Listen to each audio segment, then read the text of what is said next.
नमस्कार, आदाब, सत श्री अकाल और खुशामदीद। Very very good evening to all of you people. This is Kumar Amit और आप लोग देख रहे हैं आपका अपना चैनल बीकॉम कॉर्नर। आज का वीडियो बहुत ज्यादा स्पेशल और इंपॉर्टेंट होने वाला है उन तमाम स्टूडेंट्स के लिए जिन्होंने रिसेंटली दिल्ली यूनिवर्सिटी के अंदर अपने फर्स्ट सेमेस्टर के एग्जामिनेशन दिए हैं, या मैं कहूं जिन भी बच्चों ने दिल्ली यूनिवर्सिटी के अंदर 2025 में एडमिशन लिया था, आप सभी तमाम स्टूडेंट्स का पासिंग क्राइटेरिया बदल दिया गया है। तो आज की वीडियो के अंदर हम लोग डिटेल में चर्चा करने वाले हैं जो भी चेंजेस, जो भी बदलाव, जो भी तब्दीली आपके पासिंग क्राइटेरिया के अंदर की गई है, वो क्या क्या चेंजेस है, कौन कौन बच्चे अब नेक्स्ट ईयर के अंदर प्रमोट होने वाले हैं, ये क्रेडिट सिस्टम क्या रहने वाला है, क्या ये changes SL, regular, NC web तीनों के ऊपर लागू होंगे, अगर आपका ह्यूमैनिटीज बैकग्राउंड है, कॉमर्स बैकग्राउंड है, साइंस बैकग्राउंड है, तो क्या आप सभी का जो पासिंग क्राइटेरिया है अफेक्ट होगा। इन शॉर्ट जो भी चेंजेस आए हैं उनको मैं डिटेल में इस वीडियो के दरमियान आप सभी के साथ डिस्कस करने वाला हूं, और उम्मीद मैं ऐसा करता हूं आप सभी इस वीडियो लेक्चर के दरमियान मेरे साथ आखिरी तक बने रहेंगे।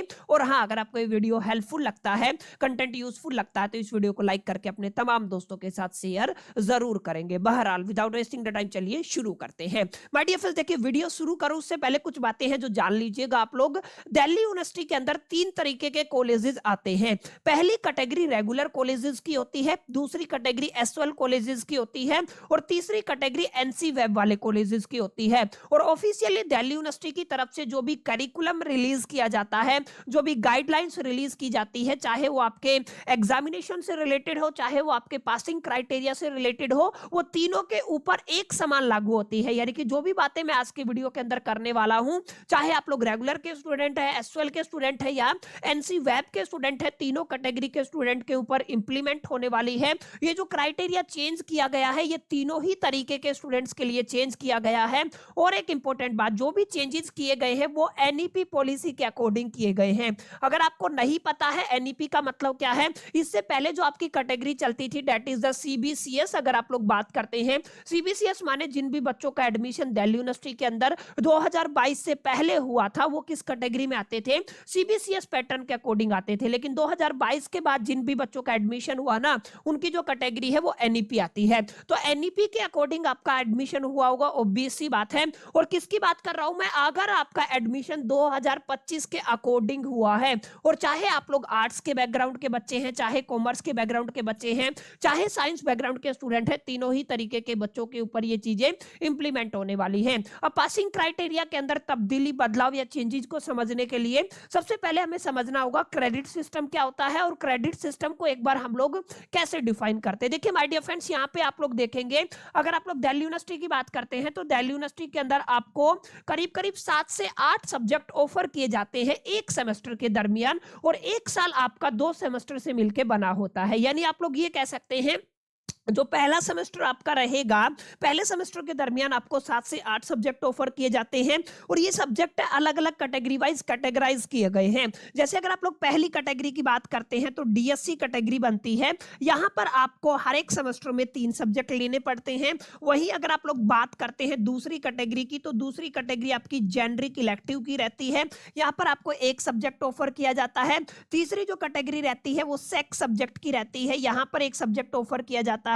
और चौथी कैटेगरी माय डियर फ्रेंड्स आपकी वेक कैटेगरी रहती है, यहां पर भी आपको एक सब्जेक्ट चूज करना होता है। और लास्ट जो कैटेगरी रहेगी वो एईसी की रहेगी, और यहां पर भी आपको 1 सब्जेक्ट चूज करना होता है। समझने वाली बात है, उसको आप लोग ध्यान से समझिएगा। यहां पे डीएससी का मतलब क्या होता है, डीएससी का मतलब होता है डिसिप्लिन स्पेसिफिक कोर सब्जेक्ट, ऐसे सब्जेक्ट जिनके अंदर आपको चॉइस नहीं दी जाती है, चॉइस नहीं होती है, आपको कंपलसरी सब्जेक्ट बोल सकते हो, ये सब्जेक्ट आपको लेने ही पड़ेंगे। और हर एक सेमेस्टर के दरमियान डीएससी 3 सब्जेक्ट रहते हैं। जी का मतलब होता है generic elective, SEC skill enhancement courses होते हैं, यहाँ पर 1 सब्जेक्ट आपको चूज करना पड़ता है।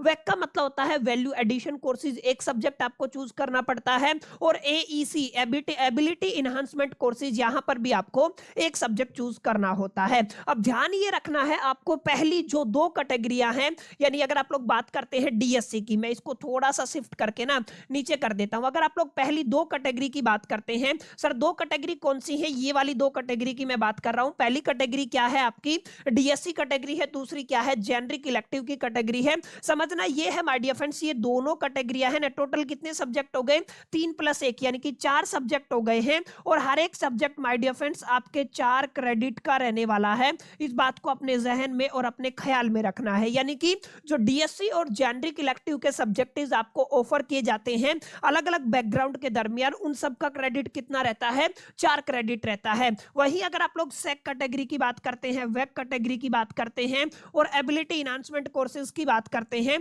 तो माय डियर फ्रेंड्स हर एक जो सब्जेक्ट है 2 क्रेडिट का रहता है। यानी आप लोग क्या कह सकते हैं, हर एक सब्जेक्ट अगर आपका 2 क्रेडिट का रहेगा तो 3 सब्जेक्ट हैं आपके पास, तो कितने क्रेडिट हो गए हैं, 6 क्रेडिट आपके पास यहाँ पे बनते हैं। क्लियर, ये आपको थोड़ा ध्यान में रखना है।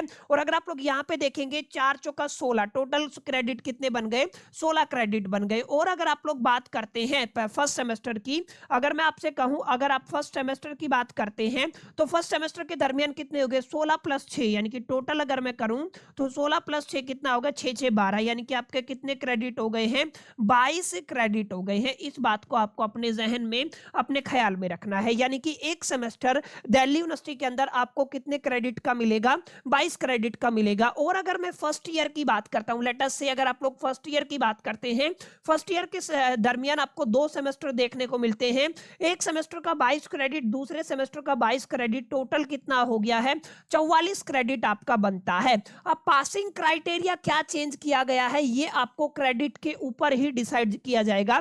यानी कि यहाँ पे चेंजेस क्या हुए हैं। अब अगर आपको दिल्ली यूनिवर्सिटी के अंदर पास होना है तो यहाँ पे जो पासिंग क्राइटेरिया की अगर आप लोग बात करते हैं ना, ध्यान से समझिएगा, मैं केवल 2025 में जिनका एडमिशन हुआ है उन्हीं बच्चों को लेकर के चर्चा करने वाला हूं। अगर आप लोग पासिंग क्राइटेरिया की बात करते हैं, जो चेंज हुआ है उसमें क्या क्या चेंजेस हुए हैं ये समझ लीजिएगा। अगर आपको अब दिल्ली यूनिवर्सिटी के अंदर पास होना है तो आपको टोटल क्रेडिट चाहिए पूरी साल के दरमियान, दैट इज इक्वल टू 26, यानी आपको कितने क्रेडिट चाहिए, 26 क्रेडिट चाहिए अगर आप लोग पास होना चाहते हैं। अगर आप इससे पहले बात करते हैं तो पहले 50-50 का रेशियो होता था, माने 50% के ऊपर, मान लीजिए आपके 8 सब्जेक्ट है तो 4 सब्जेक्ट में अगर आप पास हैं तो आप पास माने जाते थे। लेकिन यहाँ पे आपको ध्यान ये देना है आपका कितना क्रेडिट लगेगा, 26 क्रेडिट लगेगा अब की बार, ठीक है ना। इससे पहले 28 क्रेडिट का क्राइटेरिया रखा गया था, लेकिन जिन भी बच्चों का एडमिशन 2025 में हुआ है, माने जिन्होंने फर्स्ट सेमेस्टर के एग्जामिनेशन दिए हैं या जो भी बच्चे फर्स्ट सेमेस्टर के एग्जामिनेशन दे रहे हैं, आपको इस बार पास होने के लिए कितने सब्जेक्ट चाहिए, 26, सॉरी आपको कितने क्रेडिट चाहिए, 26 क्रेडिट चाहिए। अब यहाँ पे जितने भी बच्चों को, जैसे कुछ बच्चों ने सेक वैक के एग्जाम नहीं दिए, कुछ बच्चों ने फर्स्ट सेमेस्टर के एग्जाम स्किप कर दिए, तो उनके मन में डाउट था कि सर हमें दोबारा एग्जाम देना पड़ेगा, हम पास होंगे कि नहीं होंगे। तो माय डियर फ्रेंड्स, पास होने के लिए आपको करना क्या पड़ेगा, पूरे 1 साल का असेसमेंट आपको करना पड़ेगा। पूरे 1 साल के दरमियान अगर आप लोग 26 क्रेडिट क्लियर कर लेते हैं तो ऑब्वियस सी बात है आप लोग बड़े आराम से प्यार से पास हो जाएंगे। जैसे लेट अस से कि एक एग्जांपल ले लेते हैं, ठीक है। एक बच्चा है, कोई भी बच्चा है, लेट अस से उसने क्या किया है, पहले सेमेस्टर के दरमियान केवल और केवल डीएससी सब्जेक्ट पास किए हैं, माने डिसिप्लिन कैटेगरी के सब्जेक्ट उसने पास कर लिए। और डिसिप्लिन कैटेगरी के सब्जेक्ट की अगर आप लोग बात करते हैं तो 4 सब्जेक्ट होते हैं, सॉरी 3 सब्जेक्ट डिसिप्लिन के होते हैं, एक जेनरिक का होता है। मैंने माना कि इसने केवल ये 4 पेपर दिए हैं और चारों पेपर पास कर लिए हैं। अगर 4 पेपर पास किए हैं तो हर एक पेपर कितने क्रेडिट का है, 4 क्रेडिट का है, तो कितने क्रेडिट बन गए, 16 क्रेडिट बन गए। समझ में आया, केवल एक बेसिक बात बता रहा हूं, कितने क्रेडिट बने हैं, 16 क्रेडिट। उसने ना तो सेक कैटेगरी का पेपर दिया, ना वेक कैटेगरी का दिया, ना ही एईसी कैटेगरी का पेपर दिया। अब उसने क्या किया है, अपने सेकंड सेमेस्टर के दरमियान इन तीनों का पेपर दे दिया। लेट अस से कि आप ये मान के चले उसने क्या किया, जेनरिक इलेक्टिव का पेपर दे दिया और उसको क्लियर कर लिया। अगर आप लोग जेनरिक इलेक्टिव का पेपर देते हैं और उसको क्लियर करते हैं तो आपके कितने क्रेडिट बनते हैं, 4 क्रेडिट बनते हैं। और उसने इस बार सेकंड सेमेस्टर के दरमियान डीएससी के पेपर नहीं दिए, ये भी पेपर दे दिए, माने सेक वेक और जो आपका एबिलिटी एनहांसमेंट कोर्सेज है, तीनों के पेपर दे दिए। यानी कि टोटल कितना क्रेडिट बन जाएगा आपका, 6 क्रेडिट ये बन जाएगा। तो टोटल कितना क्रेडिट हो गया, 10 क्रेडिट ये हो गया। और 16 16 क्रेडिट ये था, तो टोटल कितने हो गए? 26 क्रेडिट हो गए हैं। और अगर आप लोग ऐसा करते हैं तो आप लोग पास माने जाएंगे। यानी कि जिस भी बच्चे ने कुछ इस तरीके का सीन किया, इनकी टोटल कुल मिलाकर के आपके 26 क्रेडिट बनने चाहिए। मेन मुद्दा ये है, अगर आपके 26 क्रेडिट बन जाते हैं तो ऑब्वियस सी बात है आप लोग बड़े आराम से, बड़े प्यार से पास हो जाएंगे। और जो भी बच्चों को रीअपियर आता है, कंपार्टमेंट आता है, जो भी इस क्राइटेरिया को फुलफिल नहीं करते हैं, आपको मौका दिया जाएगा। जैसे अभी जो आपके एग्जाम हुए हैं वो नवंबर दिसंबर 2025 में हुए हैं, ऐसे ही अब आपको जो सेकंड चांस मिलेगा दोबारा से एग्जामिनेशन में बैठने का, वो नवंबर दिसंबर 2026 में देखने को मिलेगा। तो पूरा पूरा 1 साल का आपका बैक लगने वाला है। इस चीज को आपको समझना पड़ेगा। बैक का मतलब है आपको 1 साल तक इंतजार करना पड़ेगा, तभी आप लोग अपने पेपर या एग्जाम दे पाएंगे। समझ में आया? तो आई होप कि ये जो चेंज हुआ क्राइटेरिया है केवल और केवल फर्स्ट ईयर के बच्चों के लिए जिन्होंने 2025 में एडमिशन लिया था। अब की बार आपको केवल और केवल 26 क्रेडिट चाहिए, एसवाल, रेगुलर, एनसीवेब तीनों ही कैटेगरी के स्टूडेंट के लिए। आप किसी भी सब्जेक्ट से ताल्लुकात रखते हो, अगर आपके 26 क्रेडिट बनते हैं दोनों सेमेस्टर को मिला के, तो आप लोग बड़े प्यार से आराम से पास हो सकते हैं दिल्ली यूनिवर्सिटी के अंदर। तो माय डियर फ्रेंड्स, ये कुछ चेंजेस थे जो दिल्ली यूनिवर्सिटी की तरफ से इस बार किए गए हैं फर्स्ट ईयर के बच्चों के लिए। उम्मीद करता हूं चीजें आपको समझ में आई होंगी और एक बेटर क्लैरिटी मिला होगा। फिर भी अगर आपका कोई डाउट रहता है तो कमेंट सेक्शन खुला हुआ है, आप कमेंट सेक्शन में बता सकते हैं। एज सुन एज पॉसिबल हम लोग आपको रिवर्ट करने की कोशिश करेंगे। सेशन अगर आपको पसंद आया तो इस वीडियो को लाइक जरूर कर दीजिएगा, दोस्तों के साथ शेयर करना मत भूलिएगा। पहली दफे चैनल पे आए हैं तो चैनल को सब्सक्राइब करके बेल आइकन को जरूर प्रेस कर लीजिएगा। मिलते हैं नेक्स्ट वीडियो के अंदर, जब तक के लिए मैं तो सोल दी बाय, स्टिल द कीप लर्निंग।